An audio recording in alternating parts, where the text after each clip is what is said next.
Olá, amigos e amigas do PFC, chegando ao episódio 143 do nosso podcast.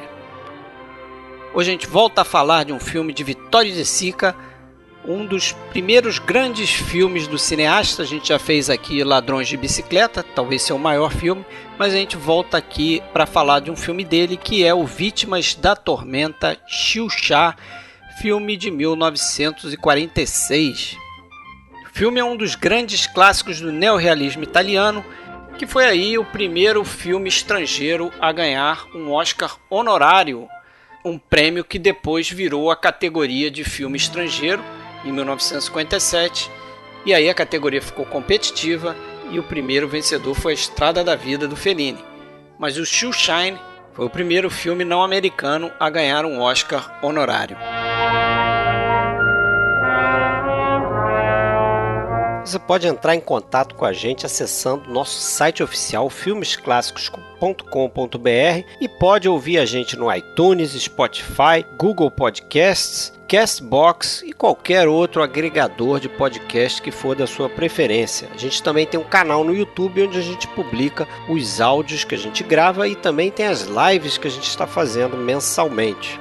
Para achar qualquer um desses canais é só procurar podcast Filmes Clássicos.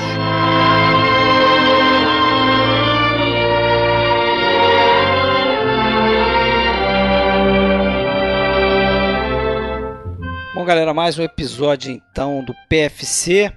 Vamos falar de um filme italiano hoje. Hoje estou aqui, Fred Almeida, falando do Rio de Janeiro. Comigo, Alexandre Cataldo, fala de Blumenau. Alô. E alô, Alexandre, como é que tá? Bom, Fred. E hoje temos um convidado aqui participando pela primeira vez, né? E pela primeira vez, uma outra pessoa do Rio de Janeiro que não é o Marcelo Renó, né? Falando aqui do Rio de Janeiro, Tony Vendramini, que é jornalista, né? Repórter, trabalha hoje na Rede TV. Fala aí, Tony, beleza? Tudo bem, Fred? Tudo bem, Alexandre? Obrigado pelo convite, é um grande prazer conversar com vocês. Legal, seja bem-vindo aí. Você geralmente está do outro lado, né? Tá conduzindo a entrevista, tá... Hoje você vai estar aqui, não sendo entrevistado, mas vai estar participando aqui ativamente aqui do podcast. Como você sabe, que eu sei que você é um bom ouvinte aí dos nossos áudios, é a primeira vez que pinta alguém aqui, a gente pede para falar um pouco de como começou a se aproximar do cinema, né? Primeiramente, e depois do cinema clássico, que eu acho que é um outro passo, né? Um passo além. Quer dizer, eu imagino que você tenha primeiro gostado de cinema, ver filmes ali da tua época, e depois, em algum momento, você começou a notar que tinha um cinema lá para trás que também podia ser interessante. Fala aí um pouquinho aí pra gente. Exatamente.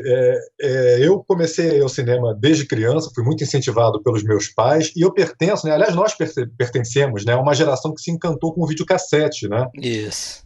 Então aquilo ali foi uma mudança, foi algo incrível que aconteceu na minha vida, o acesso aos filmes, poder rever filmes, isso me levou a um encantamento com o cinema, com os filmes. E ao mesmo tempo, depois de criança ainda, na adolescência, eu continuei frequentando muito cinema. Eu sempre frequentei muito cinema, eu sempre morei perto de cinema. Então, eu ia a cinema 2, 3 vezes por semana. Mas até então eu assistia filmes. E além disso, né, eu sempre dormi muito tarde, eu sempre dormi muito pouco. E aí é um ponto em comum que eu tenho com outros cinéfilos. Vocês já cansaram de ouvir essa história, ver os filmes antigos na televisão, né, naqueles corujões. Isso também fez parte da minha vida.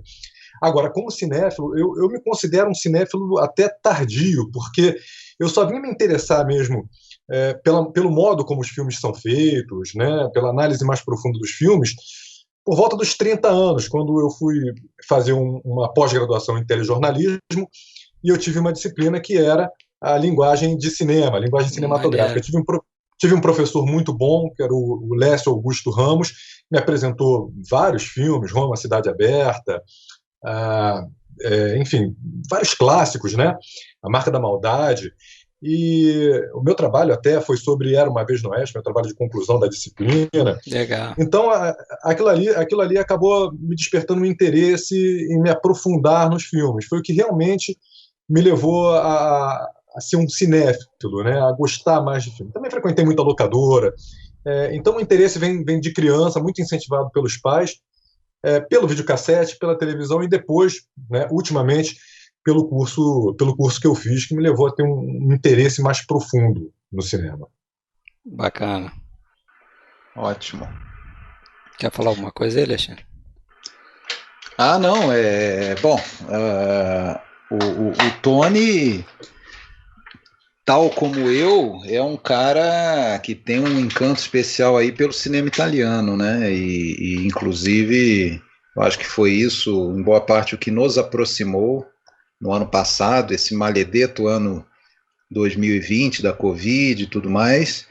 E por outro lado, teve coisas boas, e uma delas foi travar esse contato com o Tony, que é meio pancada em relação a filme italiano, tal como eu, né? Daquele que quer percorrer tudo ali do cinema italiano. E a gente trocou muita figurinha e eu acabei convidando, aí, dando a ideia da gente convidá-lo para fazer alguns episódios.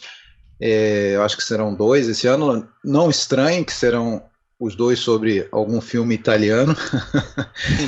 meio óbvio isso. E não só pelo cinema italiano, né, mas pela cultura do país, pela história principalmente, né? Então fala um pouquinho disso aí, Tony.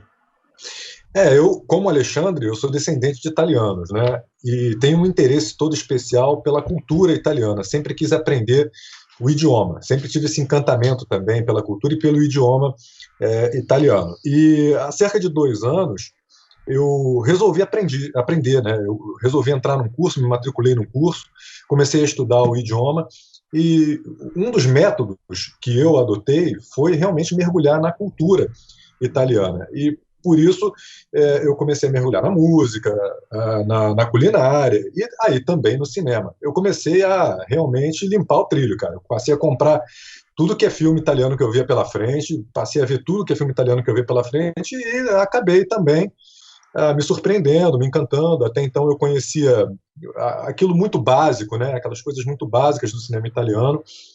E nessa amizade aí com o Alexandre, eu acabei também descobrindo coisas muito importantes que eu não conhecia, até da história do cinema italiano. Acabei descobrindo novos filmes, novas leituras. E foi isso, esse encantamento também pelo cinema italiano veio da admiração que eu já tenho pelo país, pela cultura italiana e por essa conexão que já há algum tempo eu venho fazendo com as minhas origens, né, com as origens familiares. Certo. Legal, então viagem Legal. Aí Legal. a Itália para vocês dois e eu de carona aqui. Eu até, antes da gente entrar no filme propriamente, algo que está, eu acho, no centro desse filme, no centro do neorrealismo e de todo o cinema italiano, que é muito comum em cinemas de qualquer país você ter um pano de fundo para as histórias, né, para os filmes, um pano de fundo histórico, do contexto histórico, social, econômico de cada época. Isso tem né, você vai falar do cinema novo, dos filmes do cangaço, do sertão, né, aquilo ali, claro, né, tem um comentário, tem uma exibição de uma realidade nacional de uma determinada época. Só que, assim, eu tenho a impressão, não parei para analisar isso de modo estatístico e tal, mas eu tenho a impressão que no cinema italiano isso é muito marcante, né? Eu acho que desde o nascimento o tema do filme histórico e tal, ele sempre teve muito presente, né? E o que seria do neorrealismo se não fosse aquele contexto, daquele momento histórico, né? O contexto do final da guerra e do imediato pós-guerra, né? O que seria do neorrealismo? Não existiria, porque eu acho que essa é a principal marca, é aquele momento histórico, mais do que qualquer coisa técnica, mais do que você dizer que são atores não profissionais, porque a gente sabe que isso não é uma regra absoluta, né? Não existem outras regras absolutas. Em todos os filmes que você pegar, você vai ter quebra dessas regras. A regra é o pano de fundo do momento histórico, né, em que você quer contar uma história que não é bobinha, que não é totalmente artificial, que não é dissociada da realidade da época. né? E isso, por outro lado, faz com que a pessoa, talvez que não goste tanto de conhecer contexto, tem aquele pessoal que fala assim, não, eu quero poder ver um filme e esse filme me conquistar sem eu precisar conhecer nada.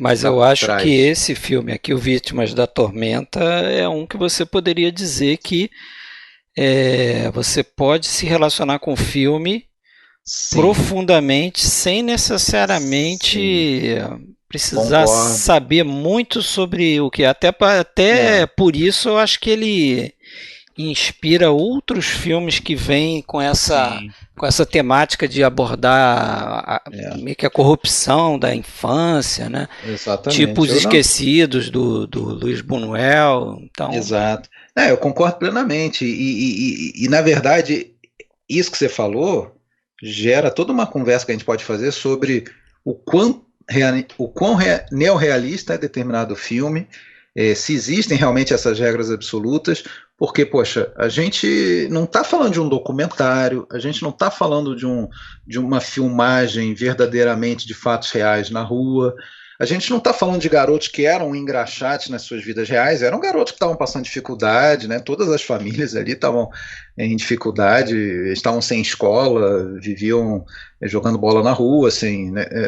Mas foram selecionados para um papel, eles estão ali atuando. Então, você parte de um contexto histórico-social, mas você vai para uma história roteirizada. Pô, afinal de contas, tem 4 caras escrevendo uma história ali, sendo que o principal deles é um baita escritor, né, que chegou a ser chamado de Dostoiévski da Itália, que é o Zavattini. Então, porra, como é que é até um contrassenso você pensar, né?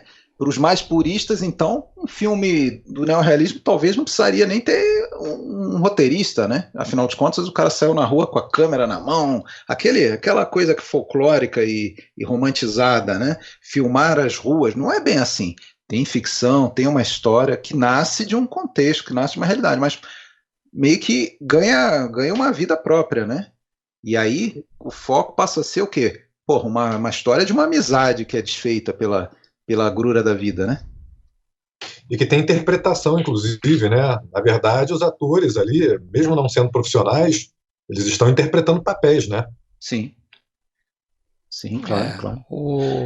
Eu acho que o que você... Em cima do que você falou aí,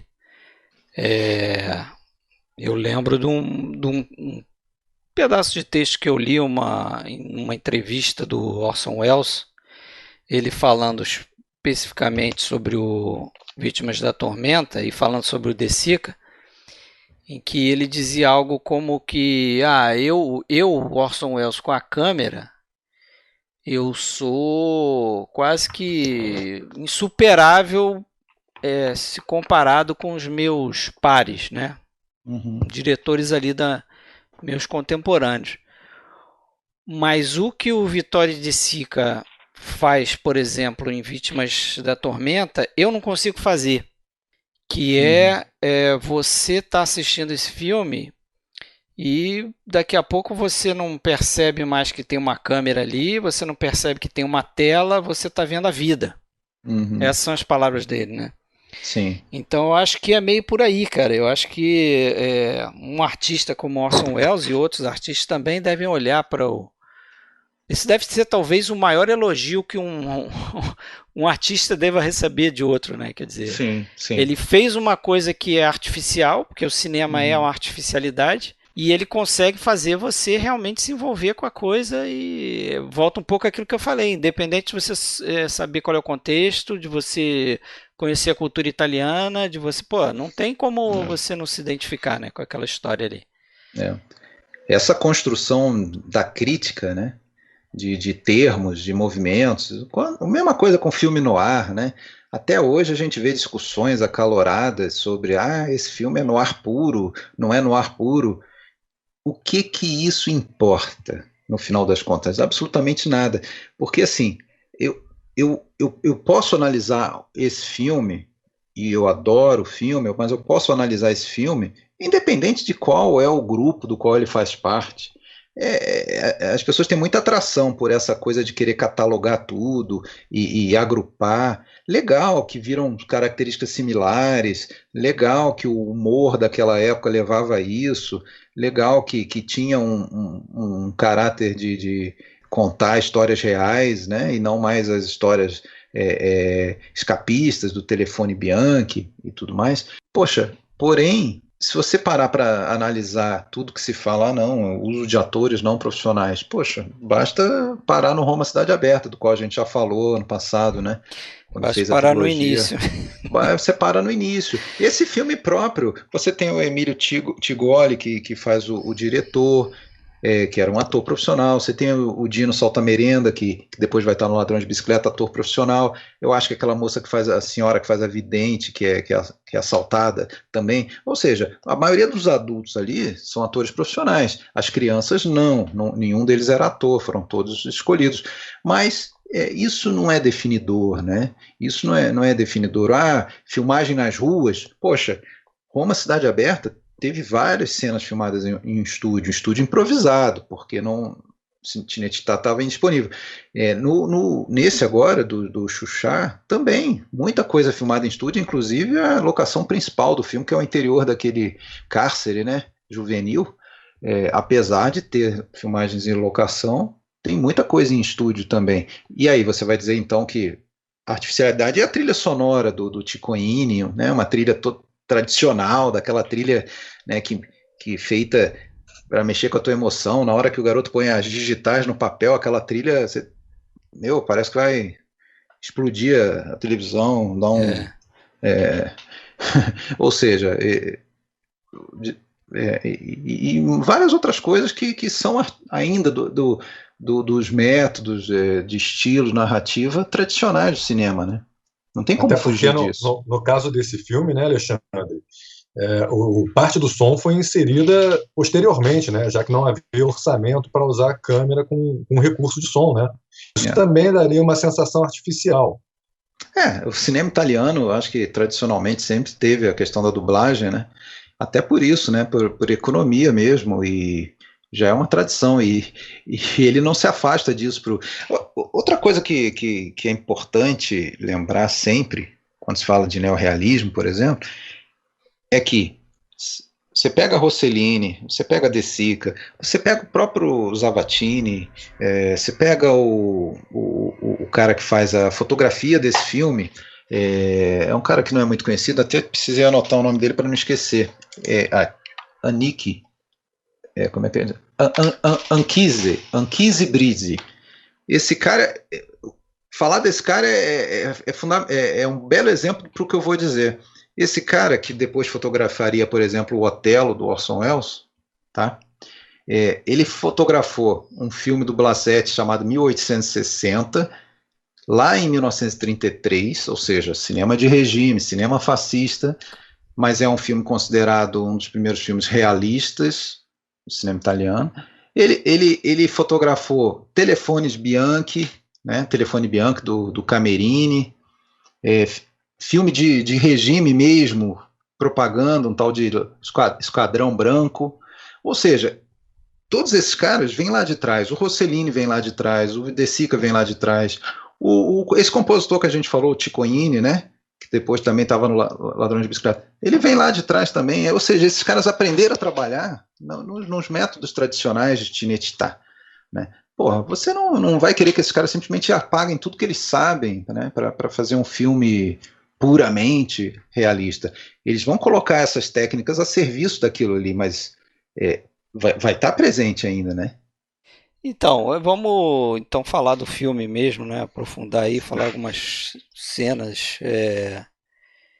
Eu acho que até falar do início, né? Como surgiu essa ideia, né, Alexandre? Acho que você tem mais noção. Sim. O que eu vi naquele documentário que até você indicou, né? O Xuxa 70, né? Uhum. E vi também, acho que. Agora eu não estou confundindo se eu não vi no Os extra. Extras do. Que acho que é a filha do De Sica, De Sica, isso, que conta que ele estava andando pela Via Vêneto com uma atriz, né? amiga dele, e Sim. falando para ela, olha, eu tenho ideia de fazer um filme aqui sobre esses meninos aqui, esses engraxates e tal. E de alguma forma isso foi levado para uma entrevista que ele deu para uma revista, que ele levou as fotos que ele tirou de alguns desses meninos, né? E isso acabou chamando a atenção de um cara que tinha sido um italiano que tinha sido radicado nos Estados Unidos, o Paolo William Tamburella, que agora estava querendo se meter a fazer filme na Itália, né? Esse cara acho que só fez praticamente esse filme mais 2. Ele morreu muito cedo, né? Ele morreu poucos anos depois, muito jovem, com 41 anos. Não chegou a produzir muito não, mas só pelo fato de ter feito esse aqui, acho que já... Depois até eu comentar desse documentário que você citou aí, o Xuxa 70, vale a pena, mas vamos deixar para falar depois, para não misturar agora. É um documentário que foi feito aí por ocasião dos 70 anos do filme. Eu acho bem interessante. Mas antes, só um detalhe. O Xuxa parece que é uma palavra derivada do Xushine mesmo, né? Sim, é uma corruptela, como fala, né? Seria do dialeto napolitano, né? Que é uma corruptela da palavra inglesa mesmo, Xushine, né? Engraxate. Como os soldados americanos chamavam os engraxates, né? Até falam isso no filme, né? Não aparece direito o rosto de nenhum americano ali, mas tem uns Joes ali, né? Eles ficam chamando de Joe. Joe. Xuxa, Joe, Xuxa. Eles chamam de Xushine e aí, né, acabou virando Xuxa. Mas você tá certo, consta que ela fala, né, que ele estava acompanhado da Renée Sansir lá, que era uma atriz que, pelo que eu entendi que ela falou, nesse momento ele estava fazendo um filme com ela, e o filme que ele fez com ela foi o primeiro filme que o De Sica dirigiu em 1940, que era o Rosas Vermelhas. Eu vi esse filme, achei fraquinho. Então isso mostra que essa ideia, essa vontade dele já remonta ali início dos anos 40 mesmo, né? Que coincide com ele começando a dirigir, né? Só abrir um parênteses, né? A gente já deve ter falado isso em outros episódios, mas não custa. O De Sica, ele já era um ator consagrado, né? O De Sica, se você for botar na matemática, ele é muito mais ator do que diretor, né? Ele fez perto de 170 filmes como ator e 30 e poucos filmes como diretor. E continua atuando mesmo dirigindo, né? E no teatro também, né? Para esse filme aqui, acho que ele estava fazendo uma peça com o Visconti, inclusive. Isso. Até por isso, eu acho que dessa quíntupla trindade aí dessa quíntupla santidade aí do cinema italiano, ele é o menos, como é que eu vou dizer? Acho que existe um certo preconceito assim quanto à figura do De Sica, não sei dizer. Ele é o menos estudado, é o menos falado. Os outros são considerados mais artistas do que ele. Ele deve ser tipo um Anselmo Duarte aqui, né? Não. Eu acho que tem muito por isso, muito porque ele é um cara que era um galanzinho lá dos Telefone Bianchi, das comédias românticas dos anos 30, e ele é um cara que, mesmo depois de ser um diretor famoso, continua atuando pra caramba. E ele não escondia que isso para ele era ganha-pão mesmo. Porra, você cansa de ver filme do De Sica em que ele está em uma cena, né, em 2 cenas, ele devia filmar aquilo em, sei lá, 3 dias, né, e 4 filmes por ano, 5 filmes por ano, né.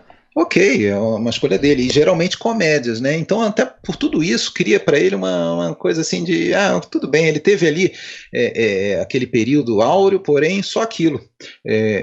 E depois teve ali um finalzinho, um quase finalzinho muito bom ali com o Jardim dos Fins e Contini. Eu tenho essa impressão, sempre tive essa impressão que alguns filmes dele são muito mais insensatos do que a figura dele, né? Aquela coisa mítica do Ladrões de Bicicleta, aquela coisa mítica do Humberto D, por exemplo, do Duas Mulheres. Mas ele mesmo, ok, quase como se esses filmes fossem maravilhosos apesar dele, assim, sabe? Chegam a dizer, isso não é invenção, não sou eu que estou inventando isso chegam a dizer... já devem ter ouvido falar que esses filmes devem muito mais ao Zavattini do que ao De Sica, né? Quem nunca escutou isso? Tem um lado obscuro, né, nessa quantidade de trabalho do De Sica como ator também, né, Alexandre? Eu li que ele também continuou trabalhando no teatro, muito porque ele gostava de jogar, ele era viciado em jogo, e ele perdeu muito dinheiro, muito do que ele ganhou profissionalmente, na mesa de jogo, né? E por isso ele continuava atuando até para poder reforçar o orçamento, para poder continuar a ganhar dinheiro, porque ele tinha esse problema. Essa peça que ele estava fazendo no teatro, na época do filme, era As Bodas de Fígaro, dirigido pelo Luchino Visconti, né, que sentia ciúmes, porque achava que ele não se dedicava tanto à peça, né? De manhã ele filmava, ele fazia as filmagens, né, aproveitando a luz do dia, e de noite ia se apresentar no teatro. Mas tem esse lado obscuro realmente, né, dele ter sido viciado em jogo e ter que trabalhar, né, para poder reforçar o orçamento. E o curioso também é que o De Sica, quando ele começa, quando a Itália entra na guerra, efetivamente, ele já era um ator em decadência, ele já tinha começado a cair. Ele era um galanzinho da matinê, como disse o Alexandre, né, muito popular. Não, mas isso, desculpa, deixa eu só te interromper para fazer uma correção, para não interpretar errado. Quando eu falei galanzinho, não é depreciativo. Eu acho que ele é bom ator. Eu vi vários desses aí. Eu vi 5, 6 dele com Camerini. São filmes deliciosos de ver, e acho ele bom ator. Como acho também ele bom ator lá mais velho, né? As aparições dele eu acho sempre muito boas. Continua, não acho ele mau ator. Sim. Não, eu concordo contigo. Não foi depreciativo. Quando eu digo galanzinho é porque ele realmente criou uma imagem. Ele estava preso, né, num papel, né, numa espécie de papel ali né? Sim. Exato. Sim. Porque o Camerini, na verdade, tinha percebido a capacidade dele de agir com naturalidade, né? Sim. E por isso aproveitou essa peculiaridade do De Sica para explorar. Mas quando a Itália entra na guerra, o De Sica já era decadente como ator. Ele, inclusive, naquelas pesquisas de popularidade dos atores, ele já tinha sido ultrapassado, né, pela Amedeo Nazari, já cansou da cara dele. Era disparado, né, o mais popular dos atores, e pelo Fosco Giacchetti, né? Sim. Fosco Giacchetti, que era o segundo mais popular. E aí tem duas versões, né? Uma que eu já tinha escutado antes, assim, que aí em 39 ele está fazendo um filme com o Carmine Galloni, que é um diretor de filmes de regime até o talo, né? Cara, o cara surtou lá com o diretor, tipo, muita discordância e tudo, ele resolveu que ele não queria mais passar por aquilo, a solução era ele próprio dirigir. E segundo a filha dele, até numa dessas entrevistas, é porque ele não aguentava aquele negócio de ficar esperando toda a preparação de uma cena, ficar lá sentado o dia inteiro para filmar, né, 2 minutos. Então, para resolver isso, em vez de ficar esperando, ele próprio iria dirigir. Mas o fato é que em 40 ele começa a dirigir. Os primeiros 4 filmes dele, ou 4, são ainda reminiscências desse cinema do qual ele fazia parte como ator, né? 40, 41 até 42 ali. Um deles, inclusive, o Teresa Venerdi, que é um filme que meio que firma a figura da Anna Magnani, tem a curiosidade de ser o primeiro filme em que ele trabalhou como diretor, né, e com o Zavattini como roteirista, apesar do Zavattini não ter sido creditado nesse filme, né. Ele e o Zavattini já tinham estado no mesmo filme nos anos 30, um filme do Camerini, mas não tiveram o menor contato, aí não tem nada a ver. Agora, filme do De Sica com o Zavattini, esse foi o primeiro, mas a coisa muda de figura mesmo em 44, né? Quando aí ele... Aliás, na verdade, filmagens em 42 e lançado em 44, que é o A Culpa dos Pais, né? Que aí sim é a primeira vez que o Zavattini é acreditado como roteirista de um filme do De Sica, e muda o tom da coisa, né? Ainda é um filme, melodrama, carregado de melodrama, mas já é um filme mais sério, já deixa de lado o Telefone Bianchi, a comédia, né, escapista, né, já passa para um tema sério, e um filme, que já antecipa esse final tristíssimo, né, do Xuxa também, né.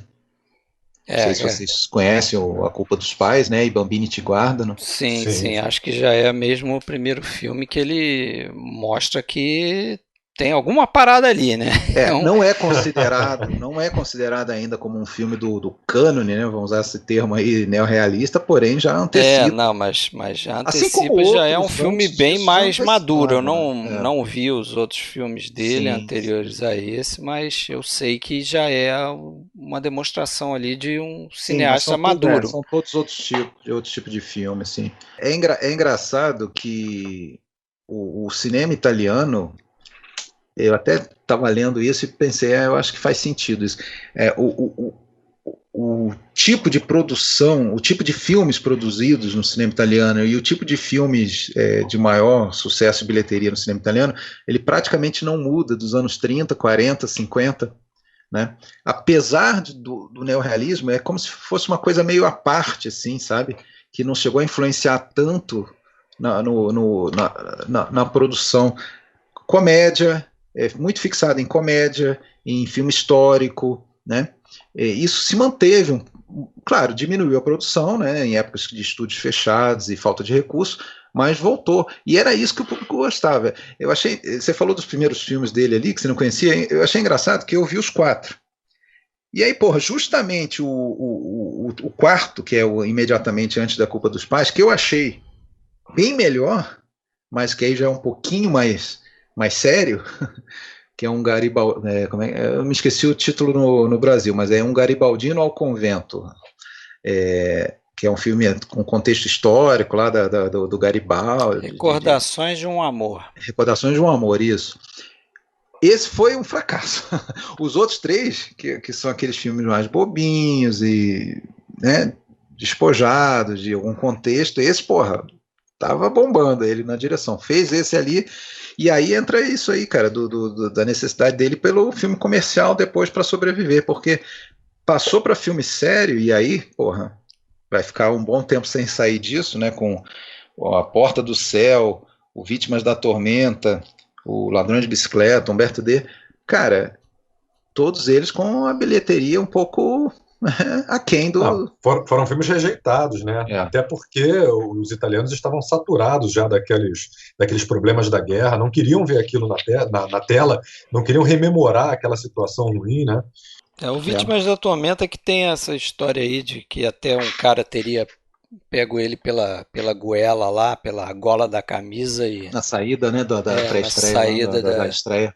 Do filme e falado, pô, por que você tá... Tenha vergonha? Botando essa porcaria aí na tela, né? A gente já passou por tanta coisa.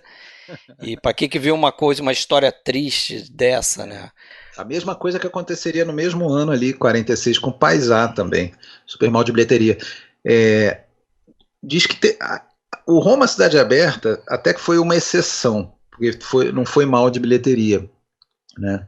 Mas as melhores bilheterias desses anos aí eram sempre filme do Totó, de comédia, melodrama do Rafael Matarazzo, filme vamos dizer, grandiosos, históricos, como um filme do Blasetti lá, o Fabiola. E outra coisa que também jogava esses filmes para baixo era, acabou a guerra, começou a chegar filme americano aos montes, que estavam represados, né? E o público queria ver os filmes americanos, né? Tanto é que depois até teria uma lei, como a gente já viu que teve também na Inglaterra em determinado momento, para limitar, né? Para colocar uma cota de filmes italianos que tinham que ser exibidos para poder exibir filmes americanos, né? Aquela cota do Andreotti lá. Mas é curioso isso, porque se tem essa invasão de filme americano, em outra via, né, na via contrária, tem o interesse maior dos americanos e europeus, né? Europeus menos, mas americanos descobrindo o cinema italiano do pós-guerra, né? Tanto é que esse filme, O Vítimas da Tormenta, acho que ele faz mais sucesso fora da Itália, e isso meio que deixa o Tamburella lá e o De Sica meio chateados, né? Porque venderam direitos internacionais, o filme bomba lá fora.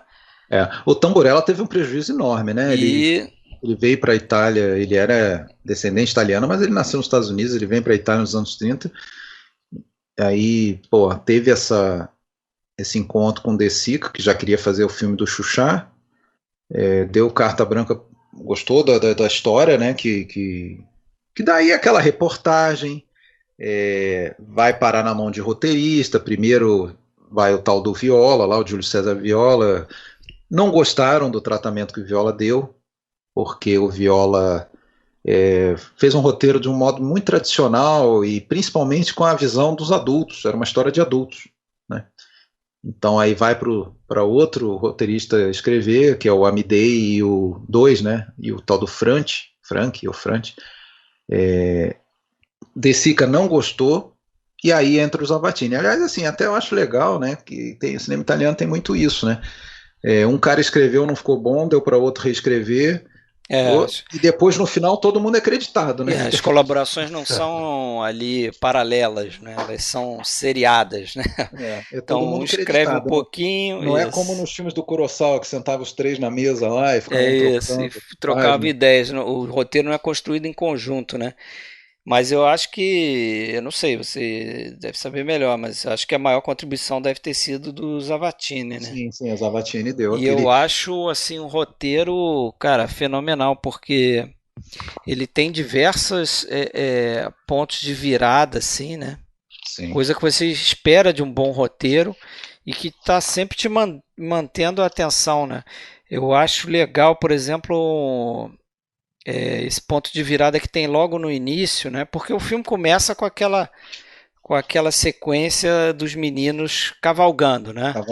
Livres, soltos ali, quer dizer, dá toda uma sensação de que é um filme positivo, né? A coisa tá fluindo bem, olha só a alegria desses meninos e tal. Poxa, eles estão quase conseguindo comprar um cavalo, né? A gente entende logo isso na primeira sequência, que eles falam lá que falta pouco, não sei o que, depois a gente volta para adquirir o cavalo.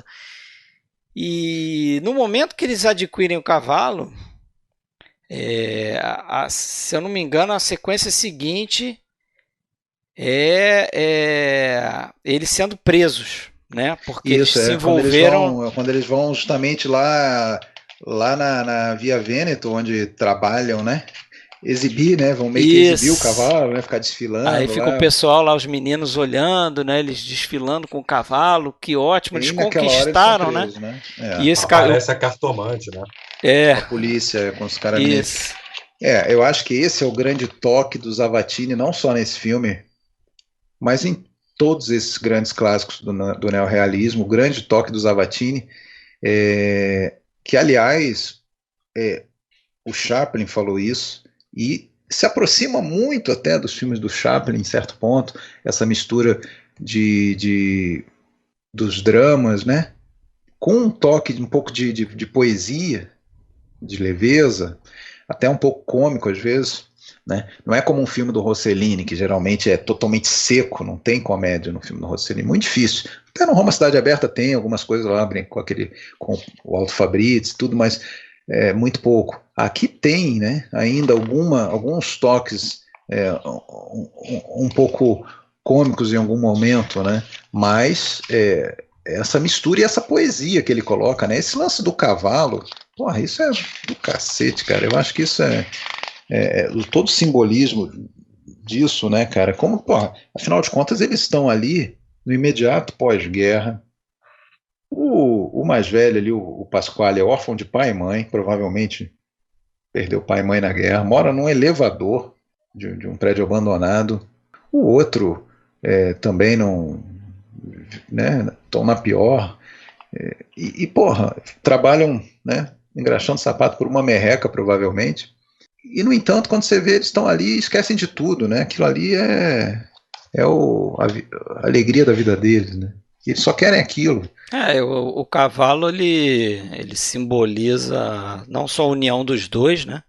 Mas tem um certo elemento de pureza ali, de conquista também, né? Justamente isso. Sim. Os engraxates conquistando um negócio que geralmente, um animal que geralmente é associado com uma classe mais elevada, né? Tanto é que depois que eles cavalgam no cavalo ali no início do filme, chegam lá os ricos de carro e eles ficam com ciúme, né? Do cavalo, pegar o cavalo.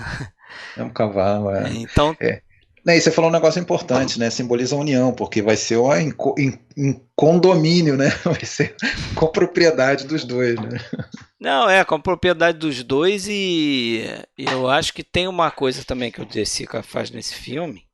Ele meio que separa o mundo dos adultos do mundo das crianças, né? Então, para mim, é uma história não só de rompimento, de uma grande amizade e tal, mas é uma história de, sei lá, de corrupção da infância mesmo, né? Pela Sim. aquela sociedade. E eu acho que ele não faz isso de forma a ficar apontando o dedo assim, ou o fulano, esse adulto é um vilão, esse Pelo outro contrário, aqui os não. vilões todos são meio, né? Eu acho que é Não vou tudo dizer bonzinhos, fruto né? daquela situação que a Itália está passando naquele momento, né, de pós-guerra. É como se o grande vilão fosse as mazelas da guerra.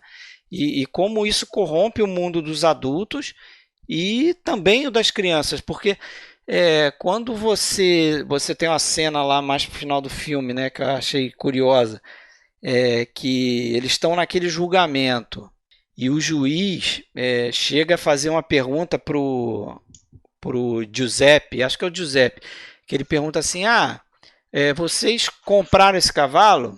Pagaram por ele? Ah, sim, pagamos. Cadê o documento? O recibo que vocês compraram o cavalo? Aí ele falou: não, nós não pegamos nenhum documento. Aí é engraçado que o juiz fala emite um pensamento que é totalmente o pensamento do mundo dos adultos, né? Tipo, se você não tem documento, como é que você vai fazer se você tiver uma briga com seu amigo e vocês tiverem que dividir o cavalo, vender o cavalo e separar? Como é que você vai saber que é 50% de cada lado, entendeu? Pô, a criança nunca ia pensar num negócio desse, né? Sim, é verdade. Mas então... tem um ponto interessante aí que realmente não tem bem e mal, né, no filme. Na verdade, todo mundo ali está se virando para sobreviver, né, dentro de uma sociedade estressada, né, uma sociedade sob imenso estresse, está todo mundo se virando. Nem mesmo aqueles agentes da casa de detenção são necessariamente maus, né, são funcionários que estão ali cansados. São os burocratas, né? Burocratas, Sim. exatamente. Os caras de saco cheio ali, né, daquele trabalho. Nem eles são maus, na verdade. O personagem do Tigoli ali, que eu acho que é o diretor, né? Que é o como é que era o nome do personagem agora? Estafeta. Ele parece que perdeu o filho, né? Quer dizer, ele tá passando por um drama pessoal e, você vê, um cara perdeu um filho recente, tá ali trabalhando, ele não pode nem se dar o luxo de tirar uma licença, alguma coisa assim, né? Tem um outro que eu acho que é o tipo chefe dos funcionários ali, que você vê várias vezes ele fala assim: eu não sirvo para isso, eu sou muito mole. No final, quando o napolitano morre lá, o garotinho lá, o Rafael, ele fala: eu vou ter que procurar outra coisa para fazer mesmo, porque eu não dou para isso não. Não tem essa vilanização, né, dos adultos, assim, mas eu sinto que aos poucos as crianças vão sendo corrompidas nesse sentido, né? Até porque elas se metem numa furada, né? Eles são enganados. São enganados pelo próprio irmão lá do Giuseppe, né? E é curioso que a família deles, né? Condena um pouco ele, né? Até a mãe, quando vai visitar lá, condena o filho mais velho, achando que o mais novo, achando que o filho mais novo lá, o Giuseppe, tinha sido ele que tinha delatado o irmão, né? Ah, sim. Ela conta, um negócio muito estranho, porque é aquela coisa, pode ser delinquência aos olhos da lei, mas naquele momento a bandidagem, a corrupção, a delinquência juvenil, o comércio clandestino, você vê o que eles entram ali, o cara ali, o tal do Panza, né, que é o que leva eles para a furada lá, é um contrabandista, vende coisa, né, cobertores, foram lá levar um cobertor e tal, mas só que aquilo ali não era suficiente, aproveitou para roubar também. Então, aliás, só queria fazer um comentário, um toque de realismo nesse filme, é que aquela que faz a mãe do Giuseppe é a mãe dele, mãe do Smordoni mesmo. Rinaldo Smordoni. E ela você vê que totalmente amador ali, não tem nenhum traquejo para coisa e tal, né? E falando com um dialeto, acho que ela era do sul, uma coisa assim. Mas ele, né, o Rinaldo Smordoni, diz que se surpreendeu, porque a mãe conseguiu chorar, né, de forma É tranquila. verdade. É engraçado isso, você está falando, a gente não falou muito dos atores, né, do Rinaldo Smordoni e do Franco Interlenghi, que depois vai virar um ator mesmo, né, Famoso, o Smordoni. Bem mais famoso dentro do cinema italiano. O Smordoni vai fazer algumas coisinhas mais, mas não vai seguir Para, carreira. O que eu acho curioso, porque eu acho o Smordoni levava um pouquinho mais de jeito.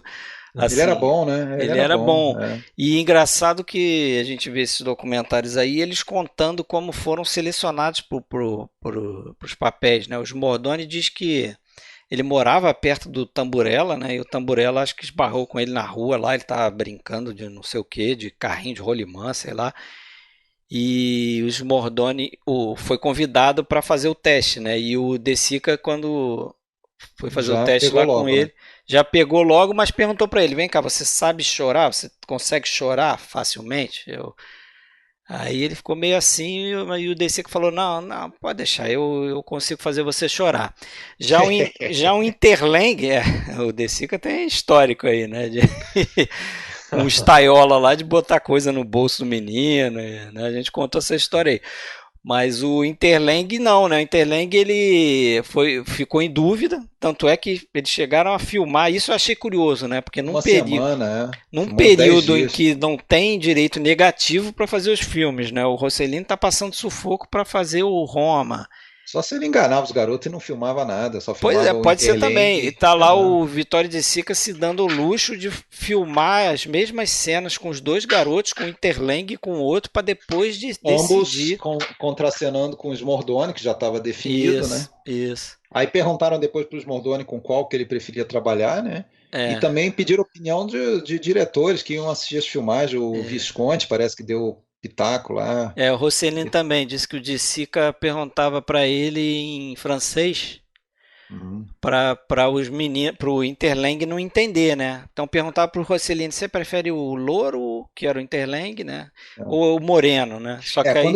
quando começam as filmagens, o Smordoni tem 12 e o Interlenghi tem 14 anos já. Né? E uma coisa que dá para ver no filme mesmo é que a diferença dos dois diminui ao longo do filme. Tem diferença de altura, né? O Smordoni, ele teve aquele famoso estirão durante os meses de filmagem, então no final já está um pouquinho maior. E se você ver algumas imagens da entrega do Oscar, que foi daí, eu tenho dúvida se foi final de 47 ou início de 48, tá quase reconhecível, assim, já está quase do mesmo tamanho, inclusive. Né? Curiosa é a pergunta que o De Sica faz para o Interlenghi, né, no teste. Pergunta: você sabe sair na mão, né? Você sabe. Punho, né? Sabe sair na mão? E aí ele fala: como é que é? O que é isso? Por que esse cara está me perguntando isso? Tá, não presta, tá, vai para lá. Não presta. E aí o Interlenghi pensa o seguinte: bom, eu vi o Branca de Neve, né? Eu vou fazer que nem o Dunga, eu vou voltar lá para o final da fila e vou enganar esse cara. Esse cara tá vendo um monte de garoto o dia inteiro, ele não vai me reconhecer. E aí ele vai para o final da fila, quando o De Sica pergunta se ele sabe sair na mão, aí ele já está preparado, né? E aí ele diz que sabe. Mas nem assim ele foi selecionado de primeira, né? Precisou do aval do Tamburello, né? Precisou do aval dado pelo sim. pelo Smordoni, né? Porque é verdade. no final das contas, pergunta para o Smordoni com quem que você quer atuar. E aí ele escolhe o Interlenghi.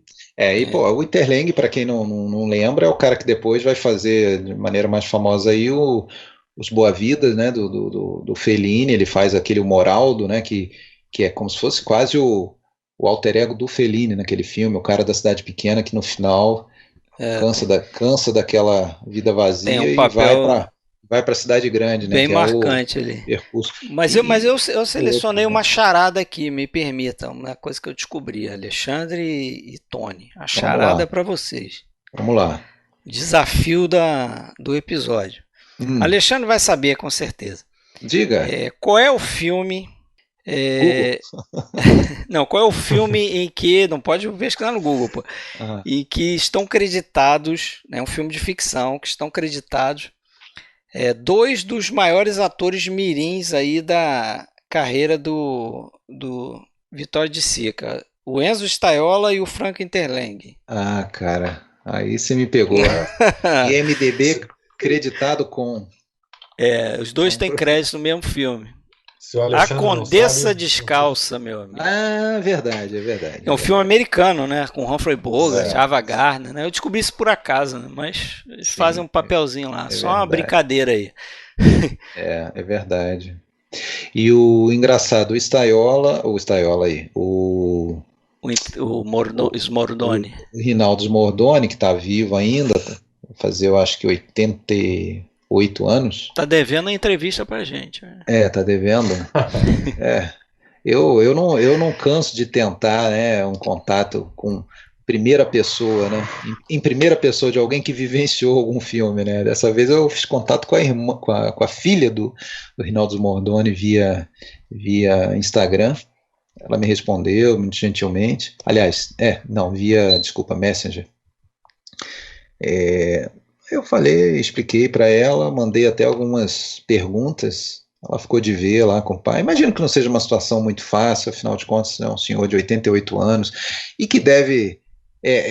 Eu ia falar isso ali. Ele faz esse filme, faz algumas outras coisas, depois ele decide. E pelo que ele fala na entrevista, foi aquela tradicional coisa de foi podado pela noiva, que ele foi chamado para fazer um filme, não sei aonde, lá não sei se em Milão, onde que era. Ela falou: não, acho melhor você não ir, não, fica aqui, vamos casar. Ou seja, ele acabou optando ou sendo optado para a família, e teve uma vida normal, virou motorista de ônibus em Roma, né, se aposentou com honra ao mérito lá, 30 e tantos anos de empresa, e foi... E segundo ele não falava isso para ninguém. As pessoas que trabalharam com ele 30 anos não sabiam que ele era o garoto daquele filme lá e tal. Ele conta, né, Alexandre? Ele conta que o que prejudicou a carreira dele, ele não conseguiu fazer mais filmes muito por causa do sotaque, né? Ele tinha um sotaque friuliano, né? Né? Isso, da mãe, o da mãe. Agora eu lembrei, você falou o sotaque da mãe da frio. Isso. Que aliás, tem uma dificuldade imensa para fazer a dupla consoante do italiano, né? Eles não têm uma dificuldade para fazer a dupla consoante, e isso, segundo o Smordoni, o prejudicou na tentativa de seguir a carreira. É verdade. E é engraçado que ele chegou a ser convidado para fazer uma peça e acabou justamente sendo substituído pelo Interlenghi.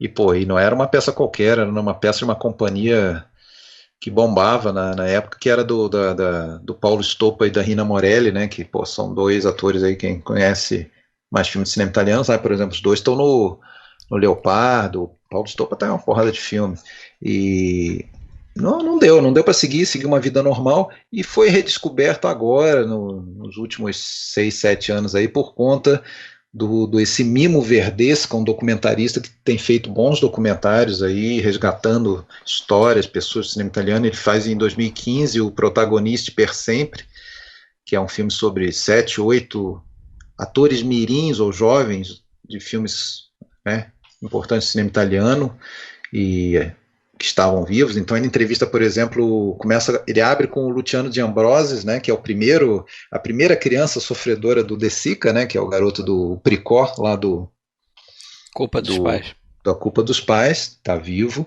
Depois ele vai para o Smordoni, depois ele vai para as duas irmãs lá do La Terra Trema, lá da Sicília, terminando até com o garoto do La Vita é Bella, que contracena com Benigni, o garoto que faz o famoso Pinóquio de 72 lá, e também com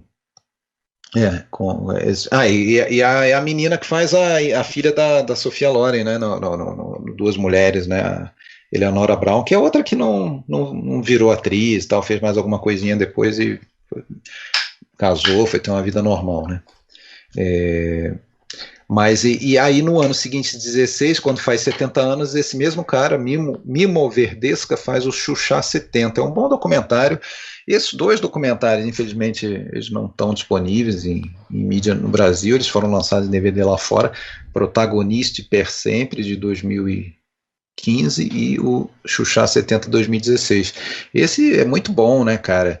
E aí eu acho que a gente pode entrar no assunto locações, né, porque ele abre esse documentário levando o Smordoni, um cara então na época ali com 82 anos, ele leva o Smordoni para o cárcere juvenil, onde, entre aspas, foi filmado o filme, né? Entre aspas, porque foi reconstruído o interior em estúdio, né? Uma reconstrução bacana e tal, mas que você vendo as fotos, comparando com o filme, você vê claramente que é diferente, né? Basta dizer que no filme é como se só existisse o lado direito, né? Tem um salão, a parede do fundo e as celas são todas do lado direito, né? Lá no lugar real tem celas do lado esquerdo também, né? Aqueles mesmos andares, então ali eles deram uma coisa, mas foi muito bem feito, né? Mas eles levam o Smordoni lá e ele colocam ele lá para ficar se emocionando. Agora chora. Agora olha lá para o segundo andar como se fosse a tua cela. Dá para ver que ele era fácil de chorar ali, né? E depois põe ele junto com o filho e o neto do Tamburello, né? Que são as pessoas que detêm a posse atual do Oscar, né? O Oscar que foi dado ao filme, né? Um Oscar, ok, muito mais político do que pelo teor artístico, eu acho. Acho que foi muito mais aquela coisa, ó, esse filme é o filme que representa a tenacidade. Tem os dizeres aí, se eu achar aqui a gente lê, fica mais fácil, mas era nesse sentido, em consideração a fibra do povo italiano, né, demonstrada nesse filme, é uma coisa desse tipo. Foi o primeiro Oscar que depois foi um Oscar honorário que depois se desenvolveu numa categoria de filme estrangeiro, né? Exatamente. Mas foi o primeiro a ser dado para um filme fora dos Estados Unidos com esse teor. Mas eu estava pesquisando, inclusive, nessa oportunidade em 1948, eles davam Oscars honorários para outros filmes, até americanos mesmo, né? Tem um filme chamado Bill e Lou, que ganhou um Oscar também por uma outra razão, né? Porque, não sei qual foi a qualidade ali que eles identificaram no filme, mas resolveram premiar aquele filme porque devia ter alguma diferença em relação, ou então era algo mesmo político nesse sentido, né? Mas é algo que depois passa a ser frequente, né? No ano seguinte vai ganhar o Monsieur Vincent, que é um filme francês. Sim, sim. Francês. É um filme francês.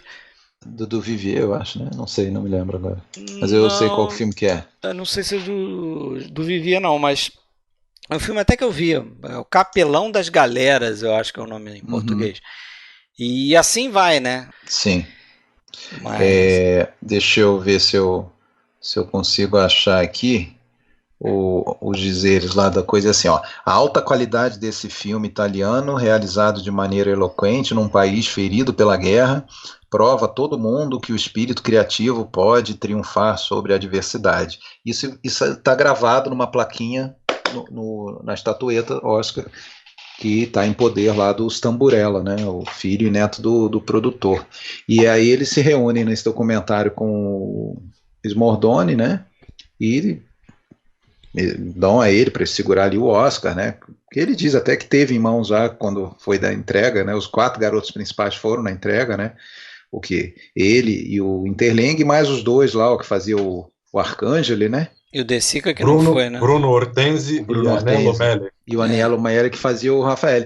Que, aliás, depois a gente pode até voltar para a história do filme. É interessante uma das guinadas, eu acho que você ia falar, era do momento que eles são separados, né?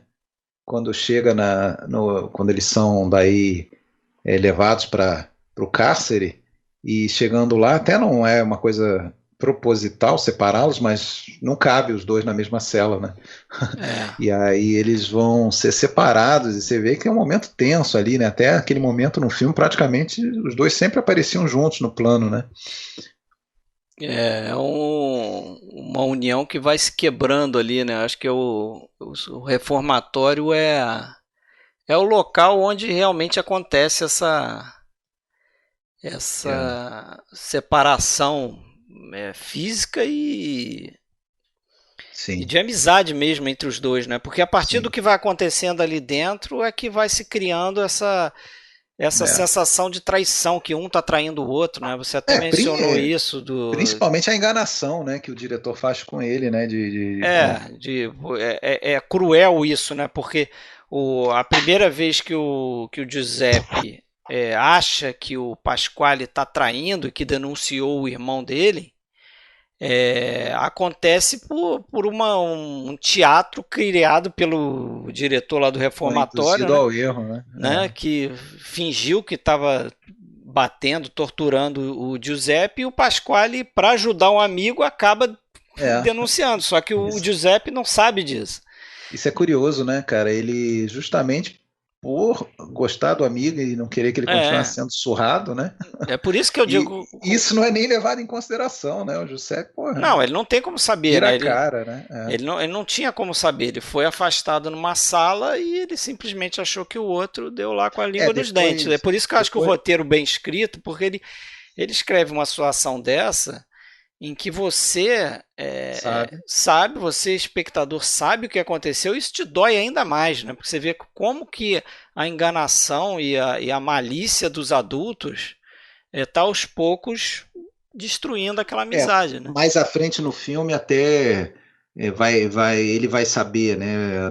Tem um outro garoto lá que não sei nem se a gente fica sabendo o nome dele, que ele faz meio que o peacemaker ali, né? Ele tenta reaproximar os dois. Ele fala, vocês se encontrem no meio, então, você não quer ir até ele não quer vir até você, quem sabe vocês não se encontram no meio do caminho, então. Mas você vê que as novas alianças se formam, né? O pequeno lá, o Giuseppe, arruma um novo grande, como se fosse quase uma figura de irmão mais velho dele, que é o Arcângelo, né? E o outro arruma um menor, mais fraco, que aliás é o único que não vira a cara para ele depois, que é o napolitanozinho lá, o Rafael, né? Ele tá doente, tudo, e pô, aquele garoto ali dá uma pena tremenda, cara, porque ninguém liga para ele, você sabe que ele vai morrer. Se você já viu meia dúzia de filmes, você sabe que aquele garoto vai morrer no filme. Tem até aquele plano quando eles estão no pátio, logo primeira vez que eles se encontram depois da visita da mãe lá, que ele é informado que o irmão foi delatado, e aí ele anuncia para todo mundo lá, pô, vira um pária na mesma hora, né? Ali para os garotos. Aliás, segue muitas convenções daqueles filmes de prisão mesmo, né? essa parte toda. E aí entra essa coisa da artificialidade, dos recursos tradicionais narrativos, até de cinema de gênero e tal, né? Por mais que a intenção neorrealista exista, pô, você aí já não está mais preocupado se o filme é neorrealista, não. Você já está comprado nessa história da amizade, da traição, do afastamento. E tem troco, né? Porque depois o Giuseppe, né, vai plantar uma lima lá na cela do Pasquale, né? E entrega o Pasquale para o diretor do presídio, conta, olha, tem uma lima lá na cela.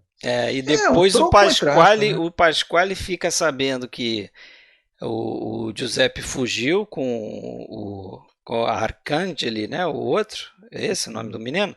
Isso. E sabe que eles estão indo atrás do cavalo, né? Pois aí ele diz, olha, eu vou te levar até lá, quer dizer, uma outra traição, entre aspas, né? Mas uma revanche, uma vendetta ali. Isso é parte do que... É estranho, né? É uma coisa até estranha, porque você percebe que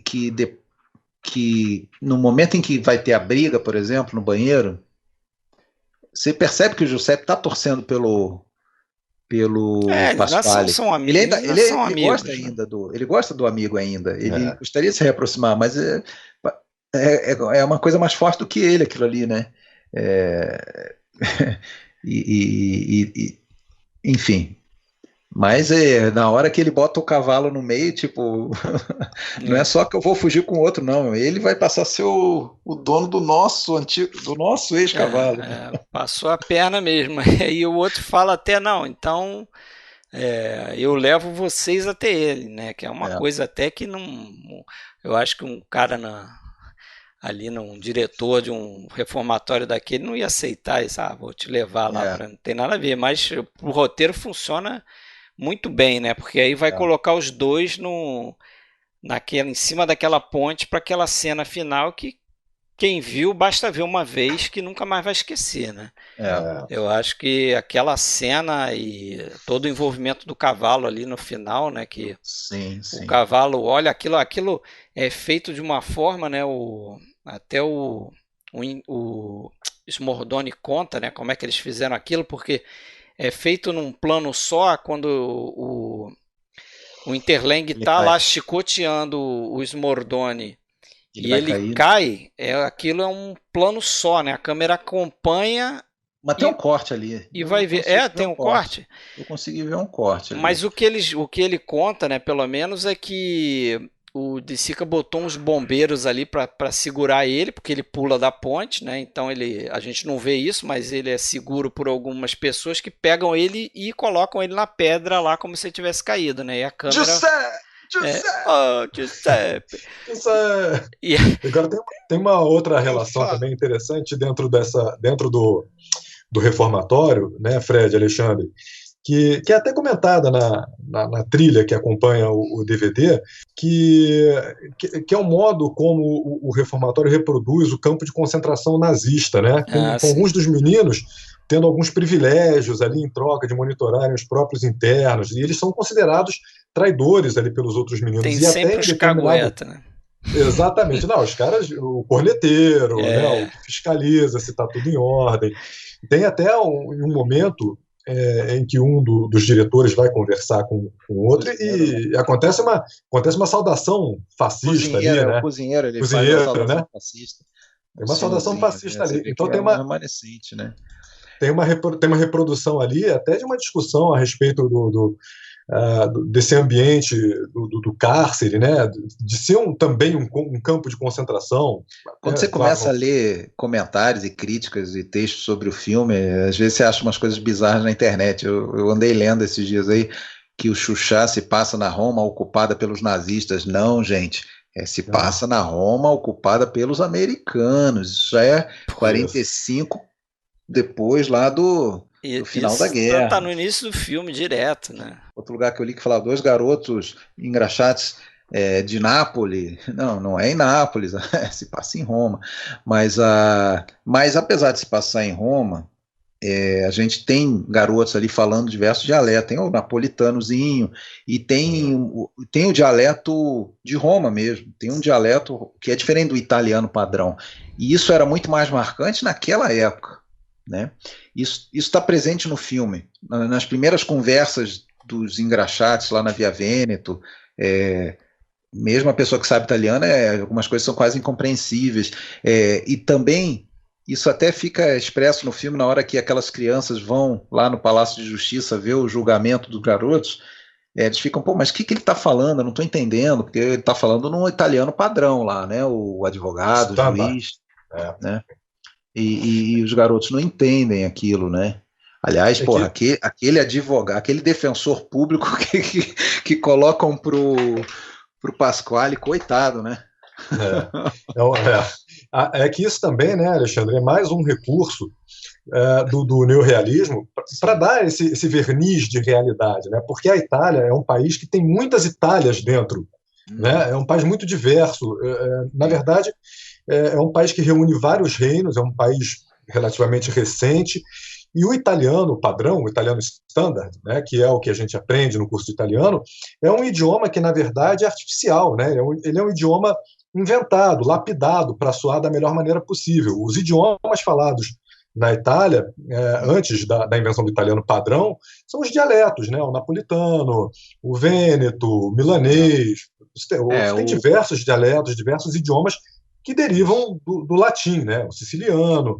Então, quando se usa o dialeto no filme, é também para dar esse verniz de realidade, né? Na verdade, o próprio Smordoni fala, pô, não falava italiano, pô, eu falava o que eu aprendi a falar. Tem gente que tem essa sensação, se você vê, por exemplo, um filme, sei lá, um filme italiano em que as pessoas falam inglês, você fala, porra, tem alguma parada aí. Tá errado isso aí. Você vê um filme soviético. Agora, também no filme italiano, se as pessoas todo mundo está falando italiano padrão, mesmo o cara que é da Sicília, o cara que é de Turim, tem alguma coisa errada aí, porque os caras não se entendem desse jeito. Até hoje é assim. apesar de, claro, né, as pessoas mais velhas são mais apegadas e as gerações mais novas já conhecem mais, se bem que as gerações mais novas, na verdade, o idioma é um só, né, é o idioma do hashtag, do emoji da internet, né? Mas isso é muito marcante, essa separação linguística e tal. E realmente, isso é um fato muito marcante, é por isso que, inclusive, se fala muito dos filmes do Blassetti nos anos 30, tem filmes ali em que ele traz dialeto para a tela, então o pessoal já sempre cita, né, traços iniciais do realismo, que queria virar um dia o neorrealismo já nos anos 30, né? Eu estava falando do final, né? Porque também eu queria fazer uma comparação com outros filmes ali do período, né? Até o Roma, né? O Roma Cidade Aberta, eu acho que, não sei se vocês vão concordar, mas o final a gente pode falar aqui porque a gente já falou que a gente não vai respeitar spoiler.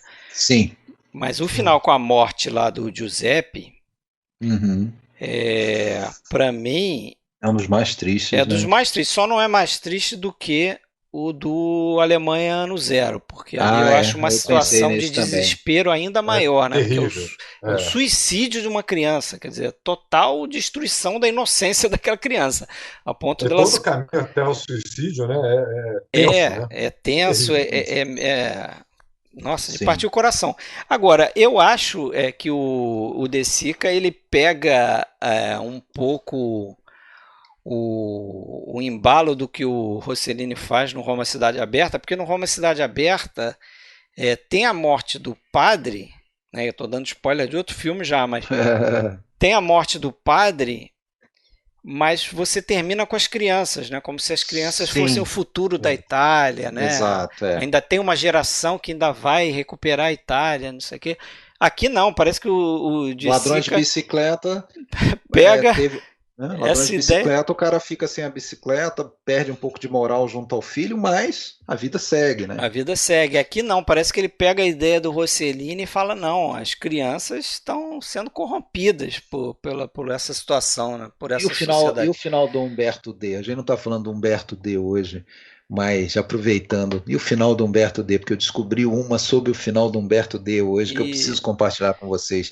E essa deve ser verídica, porque é contada pelo... Metralhadora de spoiler, então vai lá. Foi contada pelo Manuel De Sica, que era um dos filhos do De Sica, que já faleceu, compositor, inclusive compôs trilha dos filmes finais do De Sica e tal. É um desses finais, né? É um desses finais a lá Chaplin, a lá o circo, né? Personagem caminhando em direção ao horizonte, né? Vida que segue. Só que ele vai caminhando brincando com um cachorro, né? Flyke, lembra disso, né? O Manuel De Sica fala, o tal do Flyke, ele era muito bom ator, obediente, não sei o quê, só que o pessoal paparicava muito ele e teve um intervalo das filmagens para o pessoal almoçar e ficaram dando comida para o Flyke, comida. Quando voltou para filmar, o Flyke não saía do lugar. Era justamente para filmar essa última cena, que o Carlo Battisti, né, o ator que faz o Humberto D., caminha brincando com o Flyke, né? Tipo, depois de tentar de todas as maneiras despachar o cachorro, já que não podia cuidar dele, e sem conseguir, ele vai caminhando e brincando com o cachorro, uma pinha, né? Ele pega uma pinha no chão e fica jogando pro cachorro. E o Flyke não saía do lugar. Até que chegou um cara no ouvido do De Sica que falou assim, olha, amarra um fio na mão do Carlo e na pata do cachorro e a câmera tá, o plano né, um plano amplo ali, ninguém vai ver. Aquilo ali é ele puxando o cachorro para pular. Sociedade dos Protetores dos Animais adorou isso aí. Ele faz assim com a pinha, né? Levanta a mão, abaixa a mão, ele tá puxando o cara. Sacanagem. Agora é curioso esse uso das crianças mesmo, né? Que é algo muito característico do neorrealismo, né? Usa-se muito a criança, né, no caso do Roma Cidade Aberta, como realmente uma perspectiva de um futuro, do futuro da Itália, né? E o De Sica talvez tenha sido o diretor neorrealista que melhor usou as crianças, né, nos seus trabalhos. E aí o documentário diz uma coisa interessante, né, que ele via nas crianças, o termo que ele usa é um nervo escoperto, não é isso no documentário? Um nervo isso aí. descoberto, um nervo exposto, uma chave, né, para entender melhor a realidade do pós-guerra na Itália, porque tinha fome, tinha gente desabrigada, tinha favela, tinha refugiado, né? Era realmente uma situação muito difícil, você tinha pessoas passando dificuldade realmente. E quando você vê criança nessa situação, criança passando fome, criança passando dificuldade, criança tendo que se virar como adulto, né, isso acaba tocando ainda mais. Menina daquela idade se prostituindo. Né? Exato. Isso cria um grau maior de empatia, né? Certamente me convenceu. E convenceu uma adoradora do filme, né, que é a Pauline Kael. Que é uma das grandes críticas aí do cinema americano, que sempre defendeu esse filme também, né? E eu li um textinho dela que ela conta uma história de quando ela viu a primeira vez o filme, né? Que foi em 47, quando estreou nos Estados Unidos, e que ela tinha acabado de brigar com o namorado. Meio que romperam o relacionamento, e ela foi pro cinema ver esse filme. Ela disse que saiu do filme em prantos, chorando pra caramba, mas ela não tinha muito certeza se ela estava chorando porque tinha acabado o relacionamento dela, se ela estava chorando porque o filme realmente a tocou, e ela ainda acrescentava o seguinte, que ela não sabia também se o choro dela era porque ela sentia que as pessoas ali em volta dela não tinham tido a capacidade de abarcar o que aquele filme estava relatando ali, né? E aí ela conclui dizendo o seguinte, pô, se as pessoas não conseguem se comover com vítimas da tormenta, com o que elas vão se comover, né? Porque é verdade. Se o filme não te tocar, pelo menos no final, você é de pedra aí. Porque... É verdade. Agora, não tocou, como eu falei lá, daquele político, né? Que depois viraria primeiro-ministro, figura famosa aí da democracia cristã italiana, Giulio Andreotti. Ele era um cara incumbido aí da reconstrução do cinema italiano no imediato pós-guerra, e ele deu chilique aí com esse filme, né, justamente aquela coisa, pô, vai projetar essa imagem da Itália no exterior e tal, a gente já passou pela guerra, agora precisamos construir uma imagem positiva do país lá fora. E nessa mesma época, além da lei das cotas que eu tinha falado antes, também tinha a questão, as regras de financiamento público mesmo do Estado para financiar cinema, né? E naturalmente o De Sica entrou na lista negra e não recebia. Para fazer esse tipo de filme, você não vai receber recurso público, não. E isso vai se repetir, principalmente depois do Umberto D., né, que também é outro filme, né, que mostra, uma situação de penúria, né, um senhor aposentado, não tem aposentadoria ridícula, e que não por acaso, né, acaba sendo aquele filme que dá a certeza para o De Sica que o neorrealismo está... não tem como continuar, é insustentável, né? Insustentável do ponto de vista de produto, né? E aí ele parte para outras coisas, ele volta um pouco para as comédias que o consagraram, né? Como ator, ele volta a atuar bastante, né? E volta também a dirigir algumas comédias, ainda que ele vá ter algumas recaídas, faz O Teto, faz Duas Mulheres, mas meio que se encerra essa era de ouro aí do cinema do De Sica, né? E o filme, a gente até tinha falado, foi um fracasso, e por isso Tamburella, que teve um prejuízo, vendeu para um distribuidor americano independente. Eu até fui atrás pesquisar quem que é esse iluminado, né? Não sei se vocês... É um tal de Ilia Lopert. Esse cara, ele era um distribuidor independente, ele até tinha trabalhado para a MGM, mas ele saiu e fundou uma empresa dele, tal da Lopert Filmes, em 47, e o primeiro praticamente filme que ele compra em 47 é o Xuxa, porque ele tinha percebido que na média só apenas uns 10, 12 filmes estrangeiros chegavam por ano nos Estados Unidos, né, e que ele sabia que tinha coisa em quantidade maior do que essa que valia a pena trazer. E, ele ganhou a vida comprando filmes estrangeiros para trazer nos Estados Unidos. Então ele levou para os Estados Unidos o Xuxa, levou o Noites de Cabiria, e vários outros. Diz que só com Xuxa ele ganhou mais de $1 milhão, né, que para a época era uma quantidade, né, excepcional de dinheiro. Agora, eu acho que esse fracasso do filme na Itália e essa venda para esse cara foram muito boas para o filme e para o cinema italiano como um todo, né? Porque foi graças a isso que esse filme foi parar no Oscar, né? Eu acho. Deu essa visibilidade, abriu portas para o cinema italiano, né? Na Itália, nos Estados Unidos, né?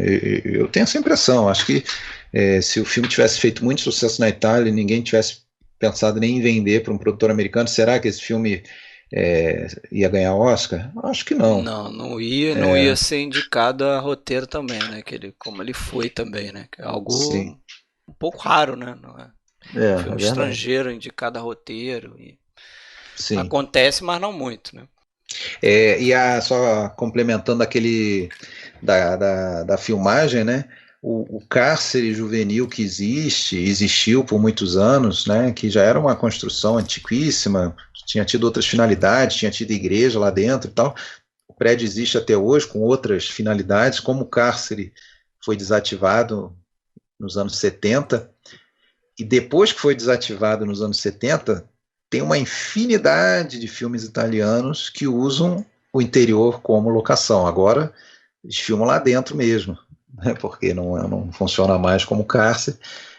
No Xuxa não foi filmado lá dentro, foi reconstruído. Mas aparece a fachada em dois momentos. Quando eles chegam, né, quando eles estão chegando, eles estão naquele caminhão gradeado, né, naquele carro da camburão, sei lá, gradeado, e quando eles olham para frente, aí eles estão vendo a chegada, e depois na hora da fuga, né, eles saem por uma saída lateral ali, também aparece o prédio, aí foi filmado lá mesmo. Agora os interiores não.